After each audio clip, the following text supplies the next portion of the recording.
But I'm going to talk about this Philadelphia Eagle team because here's the issue. The Eagles, man, you got what you wanted.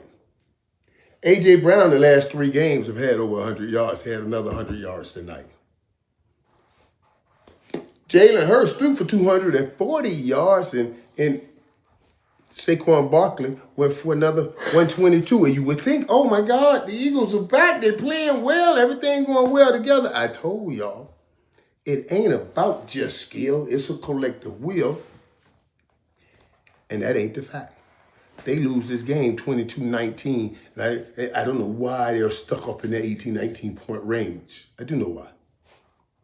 Because it takes great together to have any great consistency. And they don't have any great consistency on that team right now. And the one-handed man that gets that big win on the other side, Justin Herbert just came out of surgery. He was battered, hand beat down. He only threw for 130-some yards, whatever.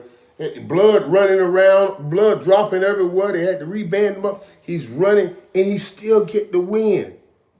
So he lifts his team while Philadelphia hits this slump and can't come out. What did I say? In football, it's unlike anything else.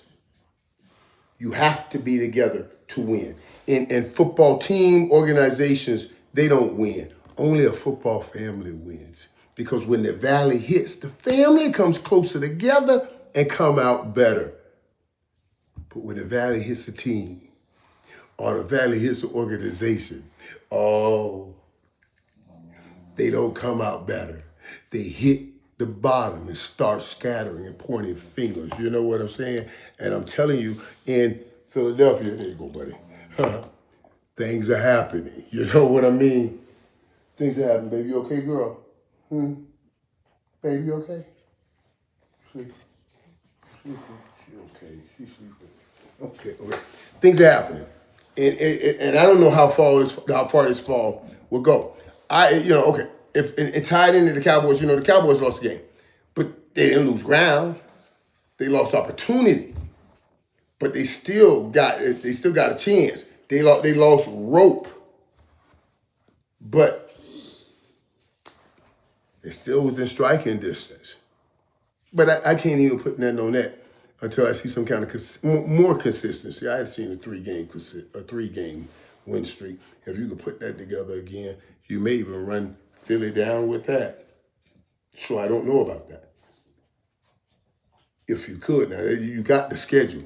And Philly from here now, remember, Philly can fall apart and not come back out of this hole. Like they did a few years ago. And I told you, and I'm going to tell you, Troy did a great job, guys. I don't know. You watch this game and you can see. A lot of years, a lot of teams, because they have such a running game with Saquon Barkley, they have to play man-to-man by dropping the safeties in the line of scrimmage. Today, Troy showed you where they were playing zones. And a lot of times, when Jalen Hurts come off that first read, that second read was over. His check down right up over the ball was wide open, and he didn't make that read. And he didn't hit that guy and just march the ball down the field. So that means he's feeling pressure. I think he forced the ball to A.J. Brown sometimes. And then A.J. Brown had some drops. 4 interceptions tonight. 4 interceptions. Somebody going to have to answer some things tomorrow about where the Philadelphia Eagles are. That's wild. That's wild. But it gives us a little bit of a chance to catch them in these last few games. It'll be an interesting race for the NFC East.